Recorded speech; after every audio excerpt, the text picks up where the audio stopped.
General Hospital spoilers tease that Ryan Paevey's long-awaited confirmation that he will return to General Hospital has sent shockwaves through the fandom, igniting a storm of speculation.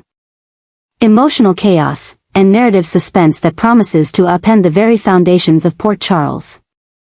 His announcement isn't just a nostalgic callback to a beloved character, it's the harbinger of a new era of darkness, obsession, and madness.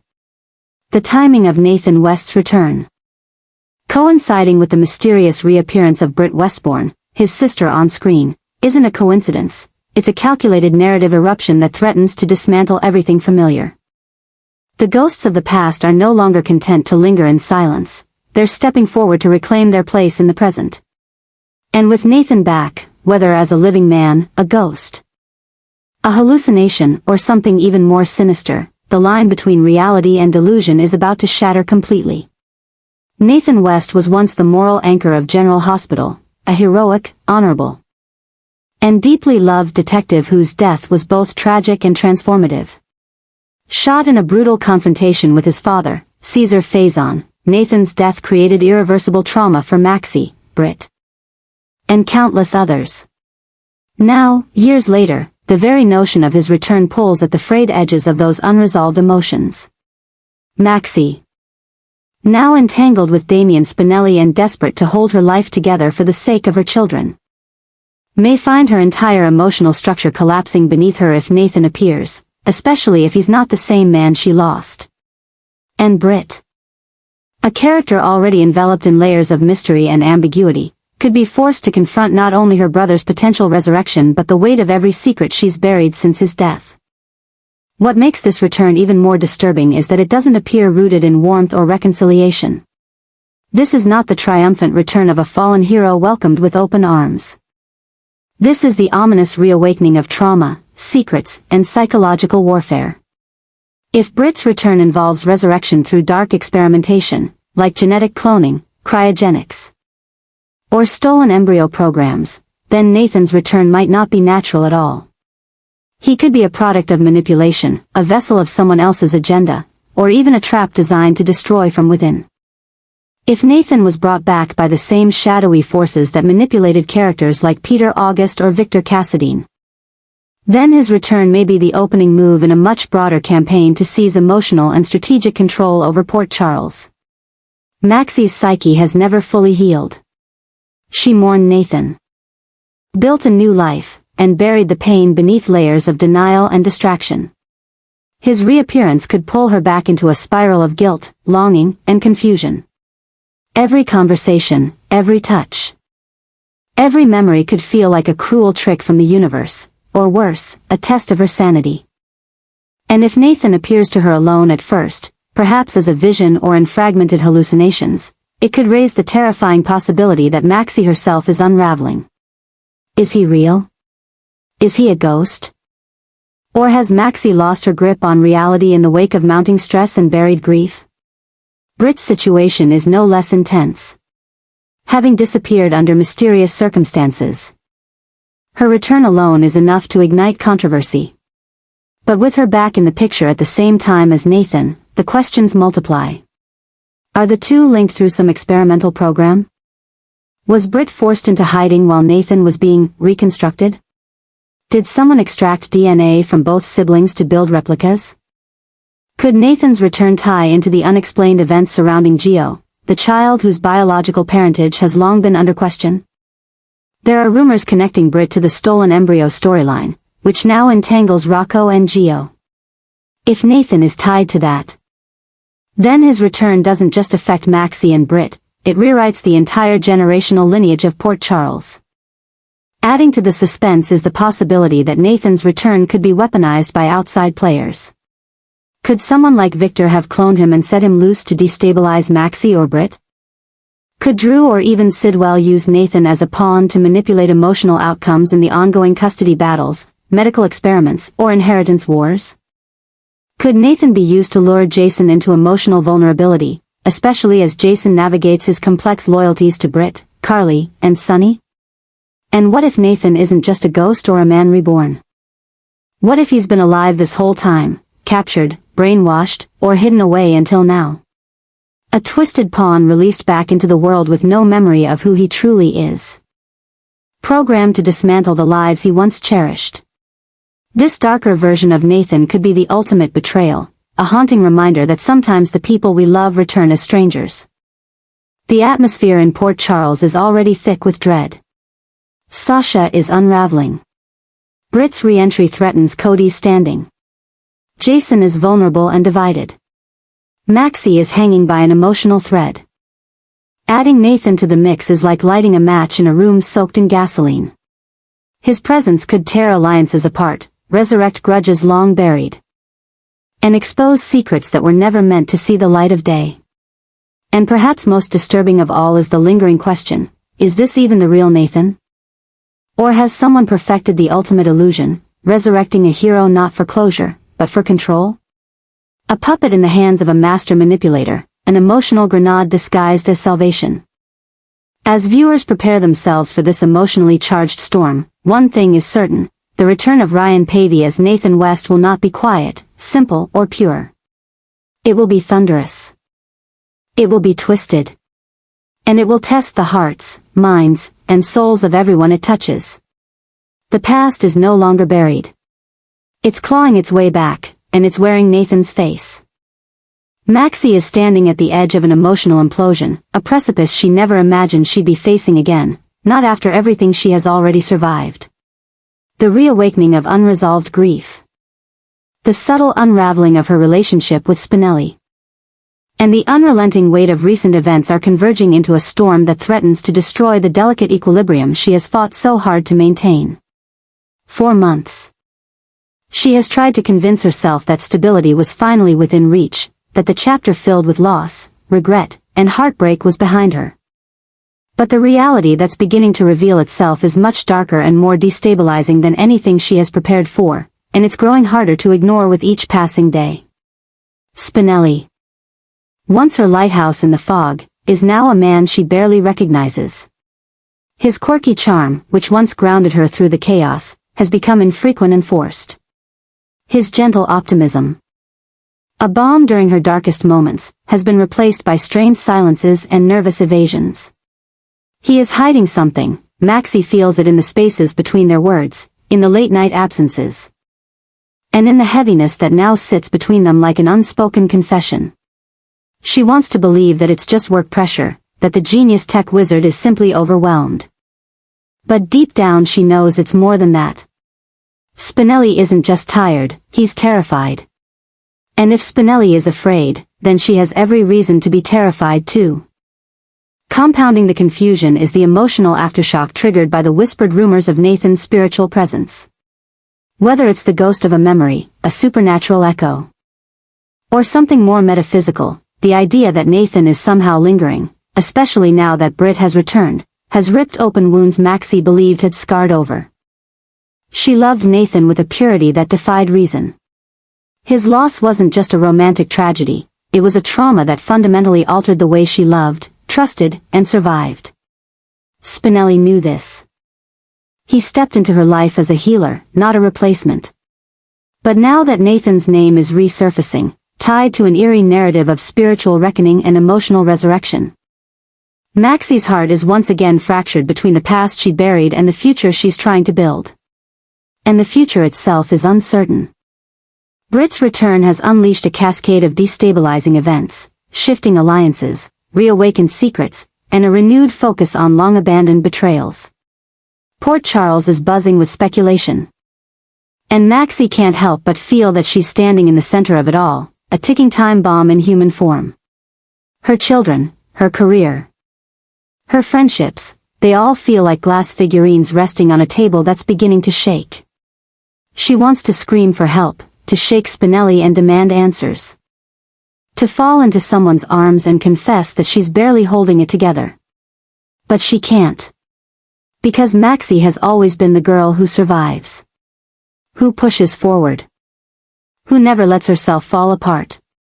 And now, that very instinct is beginning to suffocate her. Spinelli's erratic behavior, combined with the haunting resurgence of Nathan's memory, is igniting a new form of psychological warfare inside her. It's not just about being unsure of her relationships, it's about being unsure of herself. Is she hallucinating the tension? Projecting old traumas onto new circumstances, or is her gut screaming the truth that no one else is ready to face? That something is coming. Something big. Something that could collapse everything she's tried to build since the day Nathan died. And if that weren't enough, she senses that she's being watched. Monitored. That whispers are circulating through Port Charles about more than just Britt or Nathan. There's talk of a larger conspiracy, of emotional manipulation, of strings being pulled behind closed doors. The energy around her feels contaminated, as if the universe is bracing for a reckoning. Maxie doesn't know what role she plays in the impending storm, victim, catalyst, or witness, but she feels it pressing against her chest with every breath she takes. As all of this brews, Spinelli's silence becomes unbearable. His refusal to share what's weighing him down feels less like protection and more like betrayal. Maxie's love for him is still real, still rooted in history and hope. But that love is beginning to warp under the pressure of unanswered questions. If he can't trust her with the truth now, after everything they've endured, then what kind of future can they possibly have? Maxie is not new to chaos, but this chaos feels different. It feels curated. Intentional. As if someone, or something, is pushing her toward a breaking point, watching to see how far she can bend before she snaps. Her instincts are in overdrive. And every day that passes without clarity feels like another step toward losing herself completely. The love triangle between the living and the dead, the lies that Spinelli won't confess. The psychic echoes of Nathan's legacy, and the paranoia that Britt's return has resurrected, it's all becoming too much. And yet, in the eye of the storm, Maxie still stands. Wounded, frightened. Uncertain, but unbroken. Not yet. But unless the truth surfaces soon, unless Spinelli confesses what haunts him, unless the ghost of Nathan is finally laid to rest, unless the undercurrents of manipulation stop rising, Maxie may not be able to hold on. Her heart is strong, but it has limits. Her love is deep, but it has conditions. And her sanity, after everything she's lost, may be the final sacrifice if the storm isn't quelled in time. Liesel had spent years burying her grief beneath a hardened exterior, convincing the world, and perhaps even herself, that she had moved on from the tragedies that had gutted her life. She wore her defiance like a shield, spoke in clipped commands, and shut down any mention of the children she had lost. But deep inside, Liesel never stopped mourning Britt or Nathan. The loss of Britt had been sharp, cruel, and public. Her daughter, brilliant and complicated, had died in the arms of a man who loved her, a woman whose life had finally begun to mean something beyond chaos. Nathan's death had been even more senseless, a bullet meant for someone else, fired by a father he never asked for, ending the life of a man who stood for justice and family. Liesel never forgave the world for stealing her children. But then the impossible happened. They came back. First came Britt. No warning, no whispers of a miracle, just a stunning return. One that sent shockwaves through Port Charles and brought Liesel to her knees.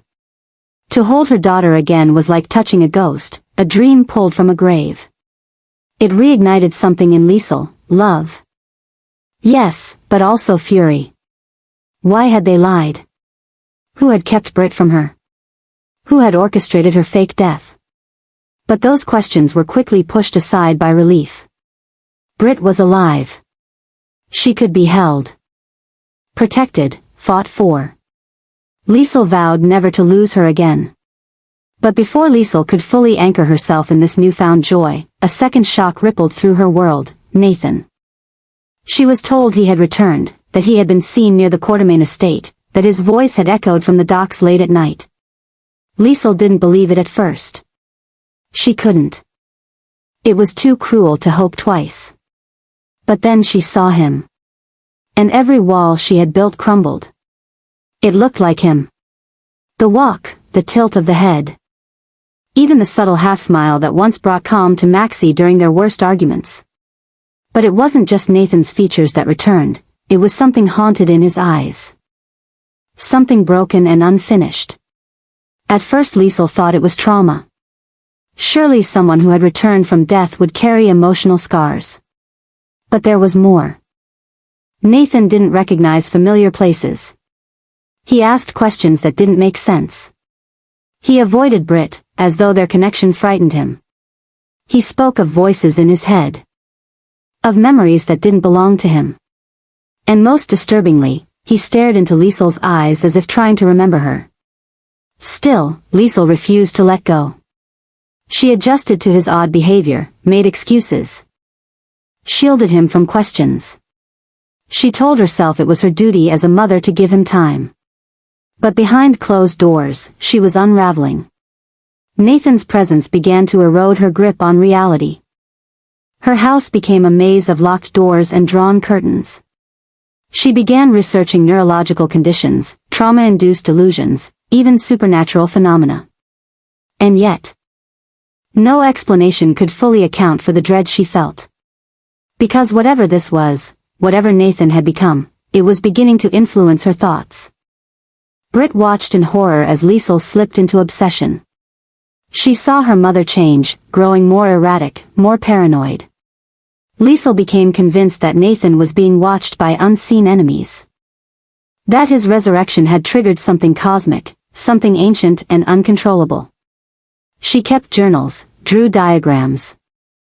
Even constructed timelines trying to prove that Nathan's return aligned with other strange occurrences in Port Charles, missing patients, flickering lights at the hospital. Unexplained whispers in the morgue. Meanwhile, Maxie refused to see him. She had once loved Nathan more deeply than anyone. Losing him nearly destroyed her. Seeing this version of him brought no comfort. It only reopened wounds and raised fears she wasn't ready to face. Spinelli tried to act as a buffer, but even he began to feel the strain. He had always feared that the darkness buried in Port Charles would one day consume the ones he loved, and now, watching Liesel spiral, he feared it was already happening. Nathan, or the man wearing Nathan's face, grew more distant. He spoke in riddles, often referring to events no one remembered, or people no one had met. He would stare at his own reflection, whispering names as if trying to summon something, or someone. And still, Liesel clung to him, even as the rest of the town began to pull away. The woman who had once terrified doctors and outwitted killers was now lost in her own twisted maze of love and delusion. But perhaps the most terrifying thing of all was this. A part of Liesel began to believe she was the one going mad. She questioned her own memories, her own sanity.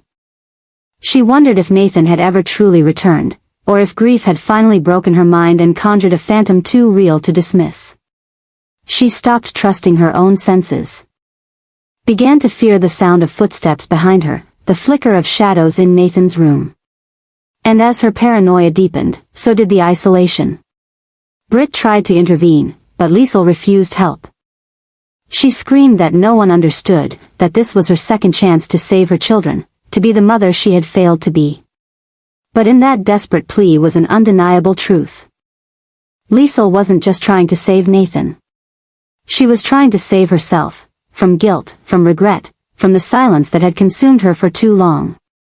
Now, as Nathan's behavior becomes more erratic, as old photographs vanish from shelves and clocks stop working at the same time every night, the town begins to whisper. Some say Liesel has finally snapped. Others wonder if something darker has slipped through the cracks in the world. But one thing is clear, whatever returned to Port Charles wearing Nathan's face, it has set off a chain reaction of emotional ruin and psychological torment. And Liesel, caught between devotion and delusion, is standing at the edge of a storm that no one saw coming. Nathan's presence in Port Charles has reignited a firestorm within the PCPD, and as tensions rise, it's becoming clear that he didn't return simply to find peace, he came back for a fight. The station, once a place of order under Dante and Chase's joint leadership, is now descending into chaos as the weight of the past crashes into the volatile present. Nathan walks the halls like a man with a mission, his every move sending tremors through the foundations of the department. Whispers swirl about his intentions, but one thing is certain. He's not the same detective who once wore the badge with honor and restraint. He's become something else, something darker, sharper, more haunted. Dante and Chase, once pillars of strength and discipline, are fraying under the pressure. They've tried to keep the unit steady, tried to brush off the rumors and dismiss Nathan's return as a ghost story given form. But the truth has become impossible to ignore. Files have gone missing. Informants have stopped talking. Surveillance footage has been mysteriously wiped. And through it all, Nathan moves with the quiet intensity of a man who knows more than he lets on, who sees things that others miss, and who might be playing by a rulebook no one else has read. What began as an internal struggle is now spilling out into the streets of Port Charles. Officers loyal to Nathan, either out of past respect or fear, have started bending rules. Suspects are being released without explanation. Evidence is being lost before it ever reaches the DA. It's as if Nathan has returned not just to resume his old life, but to redefine justice in a way only he understands. And in doing so, he's turning the PCPD into a battleground, one where old alliances are crumbling and new loyalties are being tested. Dante has tried to confront Nathan, to speak to him as a brother in arms, but each conversation leaves him more unsettled. Nathan no longer speaks like a cop. He speaks like a soldier returned from a war no one else remembers, calm, confident, and filled with unshakable conviction that something bigger is at stake. Chase, too, has begun to doubt his own judgment. Once the most by-the-book detective in town, he now finds himself hesitating, questioning orders, wondering whether the rules they've followed for years are enough to stop what's coming. Because something is coming. That much is clear. Nathan has hinted at it in cryptic remarks. In sideways glances, in files he keeps locked in drawers no one is allowed to touch. He's assembling something, an operation, a network, a truth that the department isn't ready to face. And whether they realize it or not, Dante and Chase are already caught in its orbit. This is no longer just about a cop who came back from the dead. It's about a reckoning. A correction. A shift in the moral axis of Port Charles law enforcement. And if Nathan is at the center of it, then everyone else is merely reacting to the shockwaves he's sending out. The entire department is teetering. Good officers are turning on each other. Secrets buried for years are being unearthed. And through it all, Nathan remains composed. As if every step has been planned, every move calculated. The shock of his return was just the beginning. Now the real disruption begins. And as the chaos deepens, Dante and Chase must ask themselves, are they fighting to preserve justice, or are they simply trying to hold on to a world that no longer exists? Because the rules are changing. The balance is shifting.